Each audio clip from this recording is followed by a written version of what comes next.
hello, Liberty listeners. Welcome to another episode of Liberty Road. Today, we get to spend time with Bonnie Wan, who is, among many things, the author of The Life Brief. And Bonnie was so kind to join us in our book club and answer questions and talk about why she wrote The Life Brief. And it was so obvious that we needed to have her here on the podcast. You guys are in for a real treat. Bonnie, thank you for being with us. Wow, thank you for giving me a second opportunity. Absolutely. I think there might be a third and a fourth. So hang on. You're a Liberty Road favorite. I love this community. Oh, thanks, Bonnie. Thank you. That means a lot. I mentioned that you wrote this book, The Life Brief. And it's, I should say, the second part of the name is a playbook for no regrets living. What was it about this title, this book, this subject matter that you wanted to get out into the world? Well, I've for 30 years, I've been a brand strategist in marketing and advertising. And my job was to help companies distill down to their essence so that they could share it with the world, meaning the essence of their purpose, their mission, why they exist, so that they could express it in new, innovative, creative ways and bring in new audiences, whether they're employees or customers or partners, that kind of thing. And as I've been doing it, I realized, wow, what a powerful practice for everyone to know the essence of what matters most to them. And when I hit a big ditch in my own personal life, out of reflex, I turned to this practice. I call it finding meaning in the messiness. Yeah. And I found that, oh my gosh, I need to find some meaning in my own messiness. So out of habit, I turned to the same practice and tools that I use as a strategist for companies. And lo and behold, it completely turned my family life around. Tell us a little bit about the practice, the messy part of the practice, because I think for many of us, especially at this 40 plus, we call midlife here, or the middle third, as we like to say, our 40s, 50s, and 60s. And there is this piece of life that for so many years we sort of had a plan, we start moving down this path, and then unbeknownst to us, we start doing things out of habit or because we thought we should or we ought to. And we don't take time to sit and be intentional about what is and what can be. And part of that, I think, is because life is messy and it's too complicated to sit in all that, or too uncomfortable. What was it in your own life that you started to see, like, oh my gosh, I'm doing all this great, very buttoned up storytelling work for other people, but in my own life, I'm not having that sort of experience? What was it? And I don't mean to get personal. I'm just wondering, for the sake of the listener, to say, yeah, me too. Mhm. Me too. Yeah.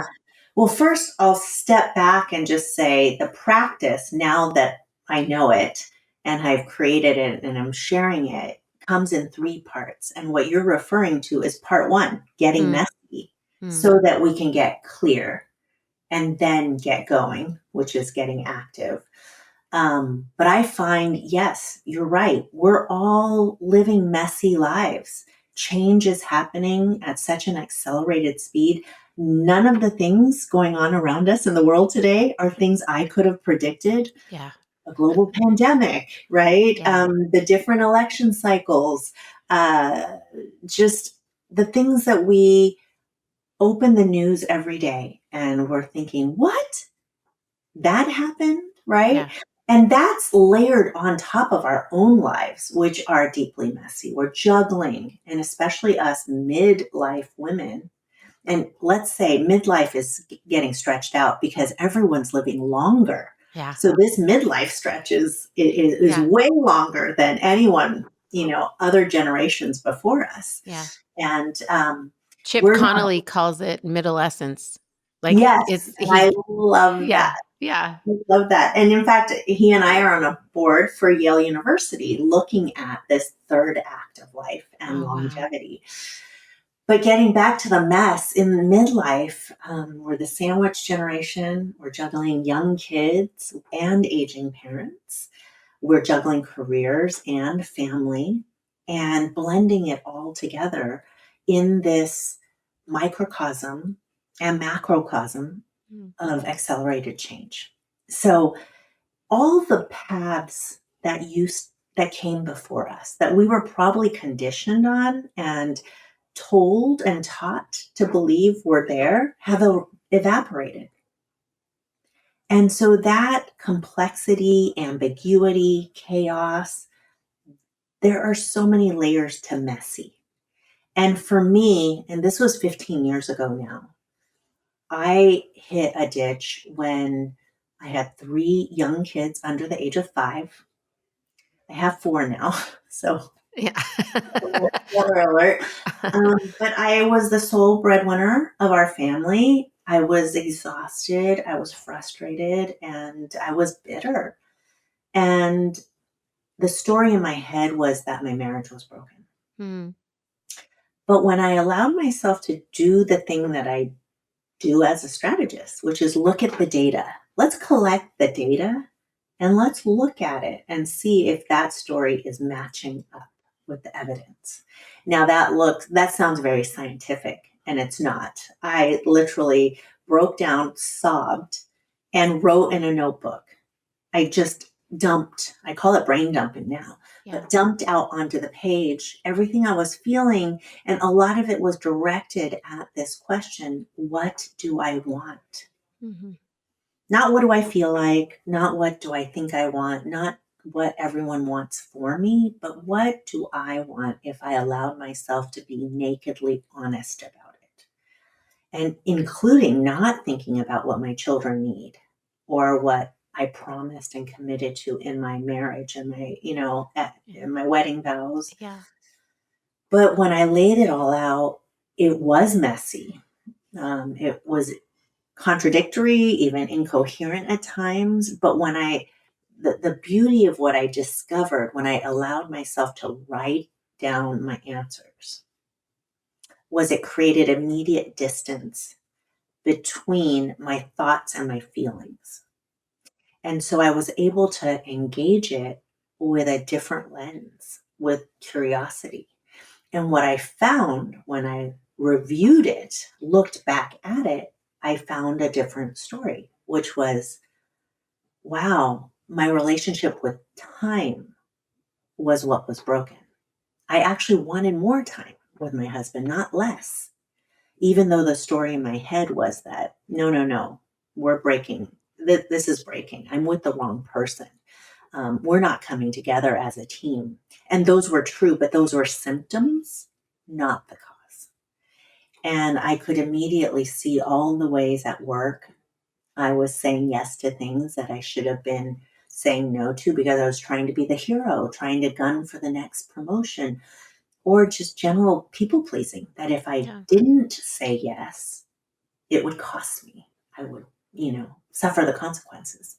But a lot of that was made up in my head because I was carrying fears and stories about what it takes. And and when I could see it on the page that it wasn't my husband that was to blame, and that I was actually spilling and spending my time in ways when I should have been investing it in our family and our marriage, then it helped me get clear about a different direction to take. That takes an incredible amount of, understanding oneself and humility, um, and sort of a healthy ego to be able to see all that messiness and not put blame on other, right? That's the automatic thing. That's the thing that we tend to do so easily. And if you don't recognize the bitterness as a lack of something, right? But if you recognize it as someone, in the case of a spouse, a partner, um, you really need to have sort of this healthy ego intact to be able to say, "Oh, I bear some responsibility in Well, this." it sounds very good, right? When I tell Yeah. the story in hindsight, but that was the moment of a flip. But leading up to that moment, I was angry. Yeah. I was full of blame. I couldn't see my own role in it. And it wasn't until, again, I blurted it out, dumped it out, vomited it out onto the page that I was like, oh, okay. It was sort of staring I'm back part at of you. this problem, right? And it did take humility, but that humility did not come easily. Okay, good. Thank you for that. Yeah, Thank you for humanizing it for the rest yeah. of us. You talked about the book is in these 3 parts. I read the book, but I'm gonna pretend like I haven't, so that you can share this with those who are listening who have yet to read the book. And by the way, I have to say, even with after listening to this podcast, I'm going to recommend you go get the book, because there's so many exercises in it that will help you to get to what Bonnie just spoke about. So don't listen to this and think you've done your homework. There's more to do. But Bonnie, really quickly, if the first part is the messy part, what's the second Mhm. part? The second part is clarity. And I find you can't get to real substantive, juicy, fuck yes clarity. That's Yeah. the one, that's the kind of clarity I invite, unless you allow yourself to get messy. And you don't have to take a long time. This doesn't have to be months of work. And I think people look at the exercises and they think, ooh, that's a lot of work. Yeah. But what I've done is I've packed the book with different ways in to help unlock you, because each person, each reader is going to be different. If one exercise doesn't call to you, skip it, move to the next one. I wanted to populate it with as many keys to unlock you as possible. But it's only when we engage with those, with that naked honesty and Mhm. that permission that I talked about, it's only then that we get to dig beneath our scripts and stories and get to a deeper part of ourselves that's beyond the intellect. I say that there's knowledge, that's what our minds and brains are trained to do. And then there's knowing, which is the wisdom, our creativity, our intuition, our gut. And if you dare talk about it, your heart, you know. Yeah. But in our world of neck up living, we're all trained to just, bow down to the head, to the mind.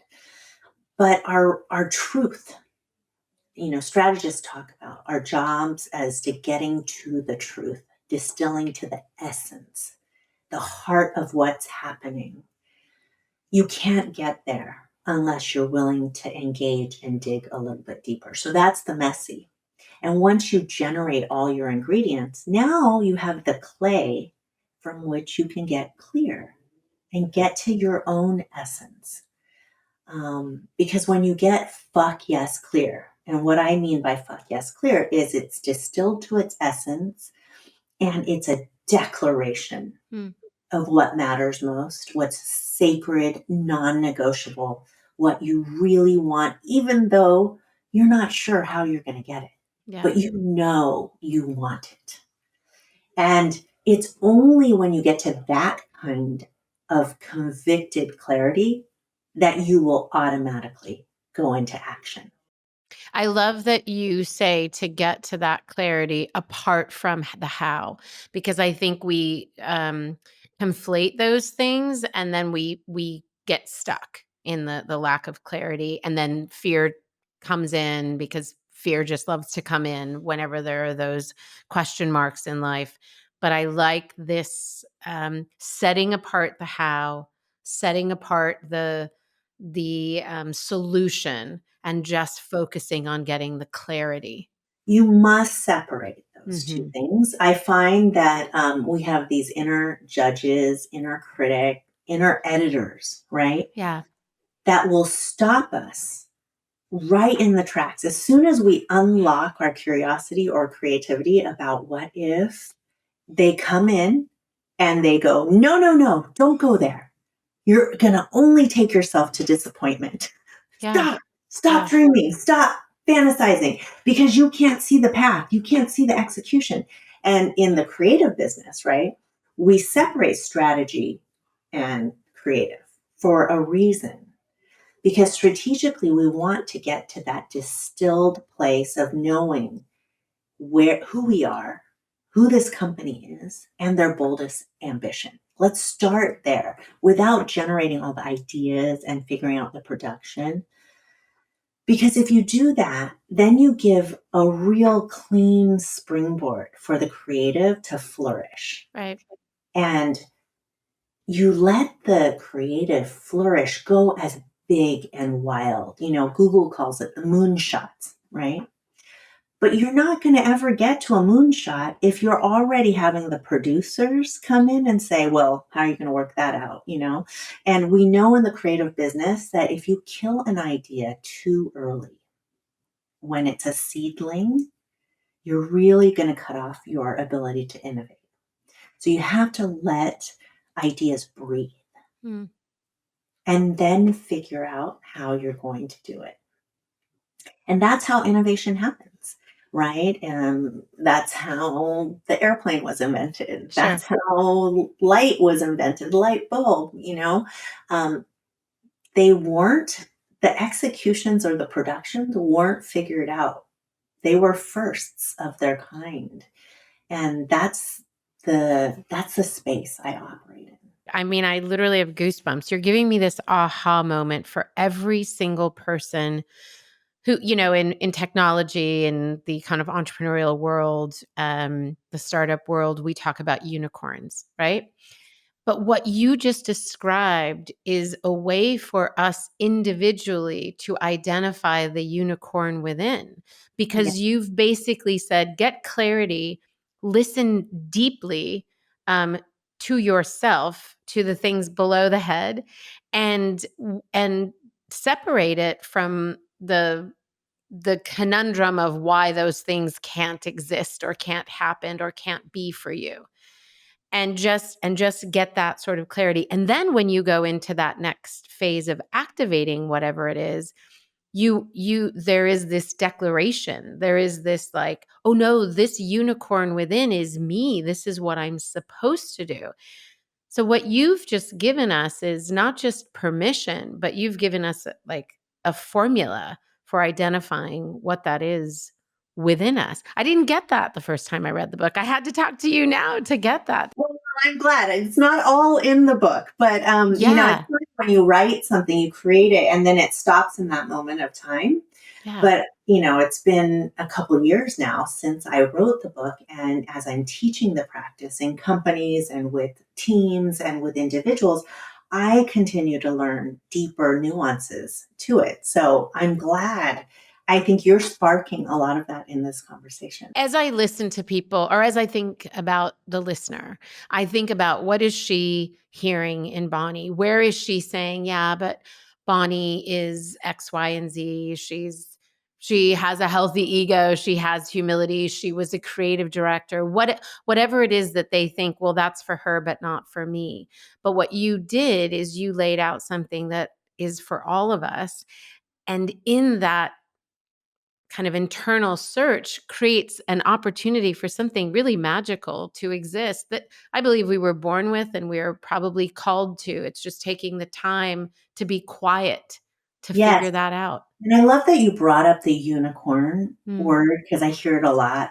It is yeah, in tech a lot. We are all unicorns. I mean, that's the thing. yeah. And unfortunately, many of us have been conditioned to think that, oh, I'm not creative, um, because creativity is a skill or a job, and Hmm. I don't tap into it. But the fact is what separates human beings from every other creature on this planet, every other living species, is our curiosity and our creativity and our choice or agency. Mm. Those to me are the three traits that define who we are. And if you think about creation, so let's not use the word creativity. Well, what's the root of that idea and that word? It's creation, right? And women, Yeah. who are the creators of life? Yeah. And when we look at kids, when they come out to the world, they are the most curious beings, especially at that first stage of development. They're devouring the world. And there's no sense of limitations for them. They're just completely, purely driven by this insatiable thirst to learn and explore and navigate the world. And so we were all born from that place. Unfortunately, as we get socialized, we start to uh, organize ourselves into little boxes. Those are the creative people. Those are the, innovative people. Those are the analyzers. Those are the, we love to look at these tests that box us in or put us in here. And there's lots of amazing insights to these personality tests and Sure. quizzes that we can take. But I do think we've shaved off our own sense of creative courage. And I like the word courage because you spoke about fear before. And fear is ever present. That is just normal. You don't have to feel small because you feel fear or anxiety. But what I love about the word courage is, by definition, it means I have that fear, I have that doubt, but I'm going to act anyways. I'm going to still Yeah. go after it. And so I call this a courageous practice because getting back to getting clear, the true courage is allowing yourself, giving yourself permission to declare what you want without any guarantee that you're going to get it. That's courageous. And the only person you have to declare it to is yourself. But when you can be in relationship with yourself in that honest of a way, your chances, you've just exponentially upped your chances of getting what you want. Yeah. And we have at this stage of life the benefit of knowing ourselves in a probably the most profoundly intimate and deep way that we have known ourselves to date, right? If we can be Yes, honest with oneself. And you talk about the courage and identifying what we want and kind of stepping into that. This is exactly why we need to continue beyond 40, whatever that date is for you. I mean, for some 40 it's is so 50. young. 40 is so young. And I think of, I didn't even start to feel like I was in midlife until probably it was during the pandemic. So, I was 52 or something like that. So, and it was because I was looking around me and I was like, oh, that's how people see me. It wasn't because I felt that way. It was, oh, Right. that's how I'm We being have a viewed. real ageist Yeah. problem in our culture, and it's so sad that it starts at 40. For women in particular. Oh, yes. I mean, we have all kinds of Yeah. isms, Yeah. right, that women have to deal with. I think I read the data point that anyone born in the year 2000 has a 50% chance of living to 100. And we have more centenarians now than we ever have before. So Yeah. if you look at it in that span, 40, we're not even at the halfway point, Exactly. right? Yeah. And I had my fourth at 43. And Yeah. it's amazing. And when I see, I through this Yale program with Chip Conley, I have the ability to see the very wide age spread now of Yeah. what we call, the third act of life. And it spans from 50 to 80. Yeah. And there's some incredible people who don't want to slow down, or I don't want to call it in terms of speed, but who do not want to stop having impact. Yeah. In fact, they're ready to have perhaps their most profound impact in this stage of life. And thank God, because I believe that the world is hungry for that. It's hungry for wisdom to match, experience to match, innovation, right? It's Yes, hungry for that. So let's keep at it. Let's keep at it, ladies. Okay, before I move on, what is the third part? So if it's messy and then it's clarity, what's the third part of the it's book? action, Yeah, ideas without action are yeah, just ideas. They're empty, right? It isn't until we can realize it. But when I say action, we have a bias for action. That's a phrase in technology too, right? Have a bias for action. We're such a productivity driven. That's why it's a hustle and grind culture in our mhm, work, right? You're celebrated for making things, creating things, producing things, getting that checklist done, multitasking. But when you divorce the doing from the why you're doing it, which is the messy and the clarity, right? Then you're just in that on the treadmill of checking the boxes. And people really, after years of doing that, feel empty. Oh, yeah, I get a lot done, but I don't feel anything at the end of the day. In fact, if I feel anything, I feel wrung out empty. yeah, But if I am putting that kind of attention, energy, and action towards my why, call it purpose, passion, interest, or, whatever engine drives me and my values, now I'm going to end the day feeling soul satisfied. Both are forms of exhaustion, but there's something very different from feeling carved out yeah, empty versus filled up satisfied. yeah. And we know those distinctions. I mean, we've all done something. For me, I love having people over and making a big meal and sitting around a table for hours and hours, and I can be exhausted at the end of the night. But that was so life-giving. Everything about that was life-giving versus something else that would create the same exhaustion in me that would be completely depleting, soul depleting. We know the difference. Yet we're all misdirected, right? What do Yeah, we celebrate? We celebrate financial abundance. We celebrate power, abundance of power.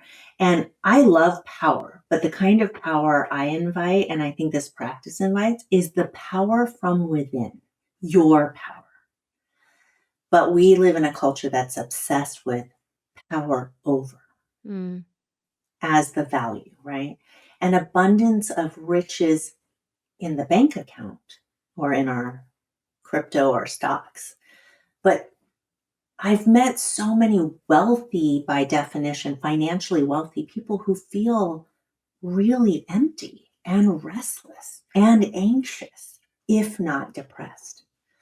Versus the things you're talking about, the life force, the things that feed our aliveness, money can't really buy them yeah, because they're talking about connection, about feeling seen, feeling understood, um, serving and being helpful, being useful, making somebody else's day or life a little bit better. Those things are so energizing and life giving, like you said. yeah. It's funny that you use the word restless because I do think, if I'm totally honest, part of why I created this platform um, is my own curiosity, right? I love interviewing people because I am genuinely curious, but it's also a restlessness within me. How am I going to have impact? How am I going to? I was doing one thing for a very long time and pivoted away from consulting small businesses to this. And much of it was I was hearing that same restlessness in other women. And I thought, I don't feel fully activated. I don't feel fully utilized in all of my skill sets. And I'm hearing that from other people. What does it look like when we address that restlessness and take the time to go through the messy and the clarity? And I'm so glad you did. Look at what a gift, Oh, right? yeah. I know how many women follow you and are part of this rich community now. And it is in midlife that many of us feel that restlessness, because that restlessness is a signal. It is our internal voice signaling that we're ready to move from career to vocation. So there are three types of work. There is work where we clock in, clock out. So we probably all started that way in college, out of, right out of college, where you collect the paycheck and it helps pay your rent and, buy your food, all the basics. But after work, you're not thinking about work Yeah. because it really is for the paycheck. But then we find something that we want to learn more about, get an expertise in, really dive in. Maybe there's passion in it, right? It's in a space that we are curious about.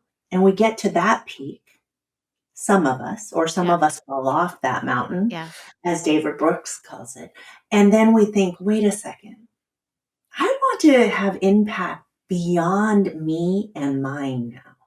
How do I take all those skills, that talent, that experience? How do I serve more people with that? And that is the vocation. I love that. I love that distinction. We call it vocation here, and I was not thinking of it as distinct from career and work, and have tried to explain to people, when I say vocation, I mean writing a book, maybe it is career, maybe it's avocation, maybe it's something else. But thank you for giving language to that, because that's exactly what we're talking about here. Go back to the restlessness for a second. You were restless. You talked about being in this ditch. You talked about the book coming from that, um, and that you had this skill set of creating creative briefs. And so you utilize that sort of formula or that template to create the life brief for yourself and now for all of Mm. us. What about that restlessness ultimately had you, Bonnie Wan, very well known for her work in the creative advertising and sort of um, media space, if you will. What was it that was restless in you that caused you to leave such, I don't know, at the height of your career doesn't sound right, because we just talked about there are other heights, right? But on the outside, um, what caused you to leave something like that, and tell us the work that you wanna do now around the life brief and perhaps other things that I don't know about? Well, so much of it is the craving for meaning, Mm, that thing that we all share when we feel called to something. I don't want to say bigger because it's not bigger, just more filling, more life giving, more alive. And I am so proud that I can point to so many amazing campaigns and companies that I've worked for and helped distill down their purpose and also help them innovate how they show up in the world. I love that track record. Even more proud of the people I've led and how I've been able to essentially do the life brief practice, but as a leader in a company for a very long time. But I really desperately wanted, my restlessness was, how do I impact people in really meaningful and lasting ways? Not through their company, not just through their company, but through their souls, mm, And can I help people unlock that essence so that they can see the beautiful unicorn that they are and meet their lives with even more agency and possibility? That that that kind of change and transformation, even if it's on the smallest scale, feels huge to me. But it was really terrifying to step off of that peak that you were describing of my career and come down to the foothill of a new mountain. mm, I call it I am now the wise beginner. It's not that I'm starting completely from scratch. I have this amazing backpack full of experience and wisdom and courage and creativity, but I'm applying it in really new ways. And I'm learning as I'm teaching. And aliveness is the only word I can really find that can capture the feeling. It's a mix, it's an intoxicating mix of terror, excitement, and fulfillment. Yeah. It's we overuse the word authentic. We use it to mean like I'm not wearing my makeup and I'm on Instagram, or this is my messy house, or I'm going to talk, I'm going to share the deepest part of me. But I think what you're describing is authentic. It's that authentic self. And when we're able to express that and serve others through that and find our unicorn in that, I think that's kind of why we're here.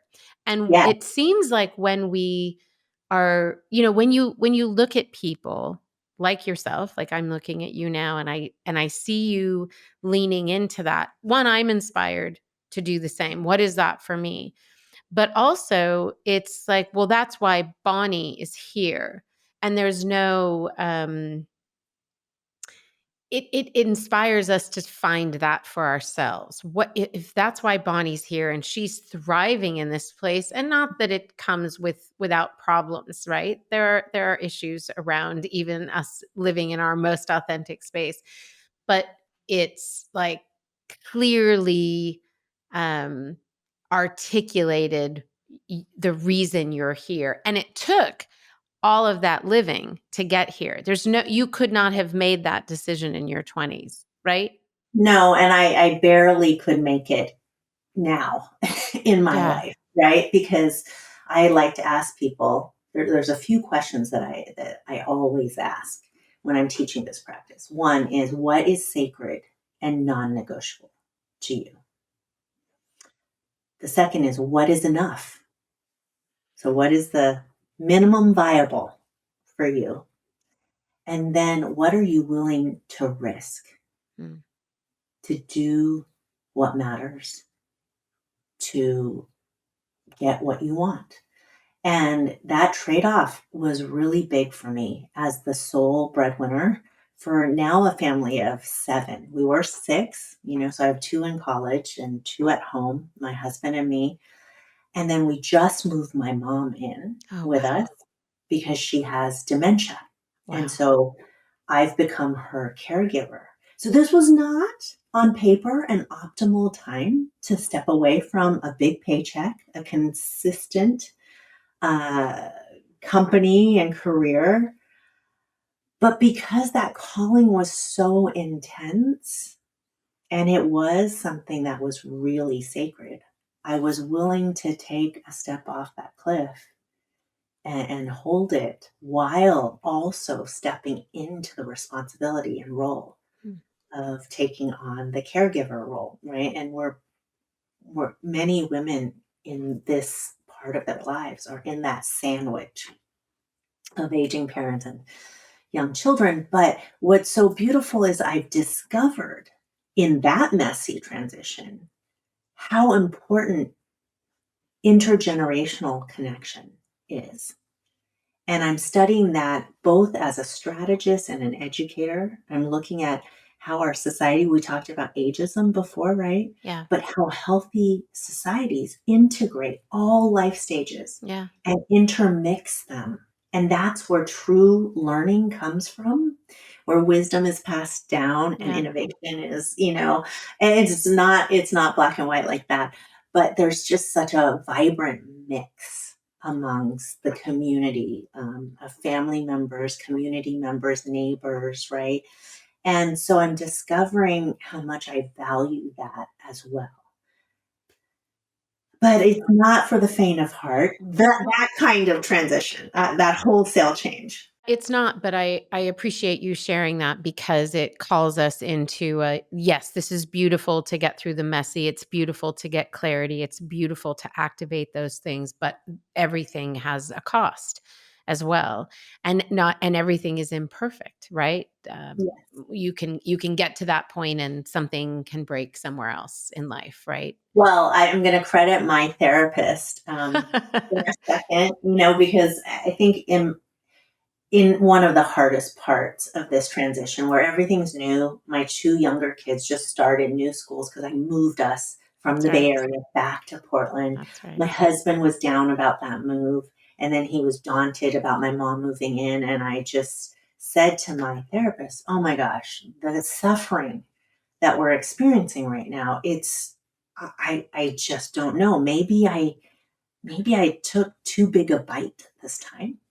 And she said, well, and this is the other question I ask people is, what do you know in your heart of hearts, right? She said, you would have suffered either way had you stayed in that job, Hmm. had you stayed doing something that you knew you had already outgrown. That would have been a very different kind of suffering. And she was right. And I didn't know that in my heart of hearts. So while it looks like on paper I had a choice, I know internally I had no choice. You had to move on that. Thank you, Bonnie, for being so transparent. I think part of doing this podcast is that women can hear stories um, that inspire and activate their own story.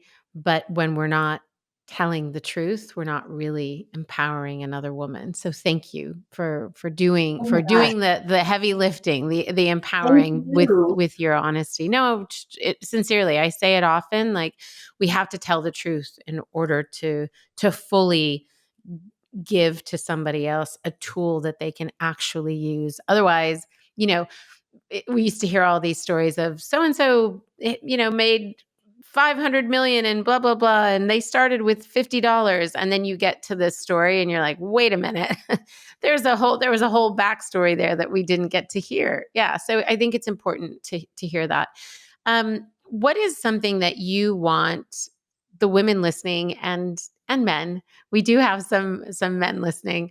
What do you want them to take away from this time talking about your book, but also your book? You created it, you talked about impacting and serving other people. But if there's one thesis they walked away with, one theme, what would you want that to be?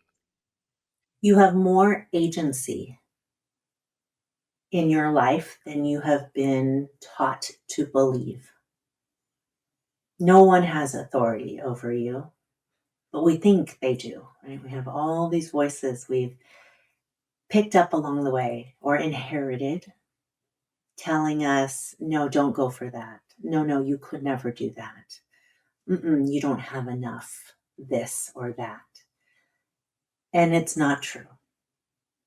But it does take doing what we've been talking about this whole hour, sitting with yourself, having a naked, honest relationship with yourself, no one else, to allow your own calling and voice, your truth, to bubble up and surface. And you have more agency to live that truth than you think. Mm. I have a quote that I love from Anais Nin, which is, many people prefer the certainty of misery to the misery of uncertainty. So those are the two kinds of suffering, right? You can either suffer with that emptiness, restlessness, that sense of there is more, if only you could go for it, right? And then the suffering that comes from, and I think the second thing isn't even suffering, it is aliveness. It's the feeling of that intoxicating mix of terror, excitement, meaning, all rolled up Yes. into one when you are going for it. And the peaks that you hit by going for it, even if you don't get it in the version that you first saw in your mind, and oftentimes it's more beautiful, it's more glorious. But when you do go for it, those peaks are unimaginable. Your brain couldn't even have visioned it. It's so magical. Yeah, I think you're right. And in that second scenario you just built, often it's not even about the arrival. of whatever that vision No, is. It's that process, it's that journey. You're inspired along the way. I know that's the case for me. There are plenty of things that I can be doing within my work, let's say, where this is not a win for us financially, or we're not actually going to benefit, or how the heck are we going to do these things when I know that we're not, we're barely breaking even. But what it does to empower others to serve the mission, for me personally to feel realized in it, it makes it worth doing, because there are many bottom lines, and one of those bottom lines, I think, is to feel that we're fulfilling that call. It's not just the financial bottom line. um exactly. And the money it will come. yeah. I know that. I've seen it so often, time and time again. But it has to be the caboose. It can't be the engine. Oh, You need that's something great. deeper to be Yeah. the engine, and then the caboose will follow. And that's why the question, what is enough, is a really good one. Know your floor, you know, and then that helps you reorchestrate, rearrange, and that floor will continue to lift because there's no ceiling. Yeah. So many like moments here. I'm like, what are we going to pull for our Instagram quotes from Bonnie? There's so many here. Um, I have to ask this last question. As you know, the brand is our brand, our podcast, everything is called Liberty Road. What is it that writing the life brief, and I would say speaking about it and sharing it with other people, it's not just being the author of it, but everything around it. What has that done to liberate Bonnie Wan? Well, for the first leap that, oh, it just makes me feel so, I'm going to say proud. I don't really like to talk about pride, but it is very personal. Is that I've been a strategist for all my life. But as a child, I was the biggest creator. I was writing poems, I was drawing, I was painting. Every living moment was to create something. But then I became a strategist for a long, long time, and I worked to serve creatives. And now writing the book was amazing. It was the ultimate creation, that I could make something tangible and put it out in the world and have it have a life of its own. And now to teach it, build on that foundation and bring those two parts of myself together, is it just feels so rich. Well, I'm glad that you found the intersection of those things for your sake and for the sake of so many who will be listening to this podcast and reading the book. And I thank you so much for spending this time with us, Bonnie. I really appreciate you. Thank you for having me. Thank you for doing everything you do. I'm so glad you leapt Yeah. into your vocation. Thank you. Thank you so much. And Liberty listeners, thank you guys for hanging out with me and with Bonnie. And we will have all the ways you can get to Bonnie's book and buy it for yourself, and their resources on her website. So we'll link you to all of that through the show notes. Bye for now.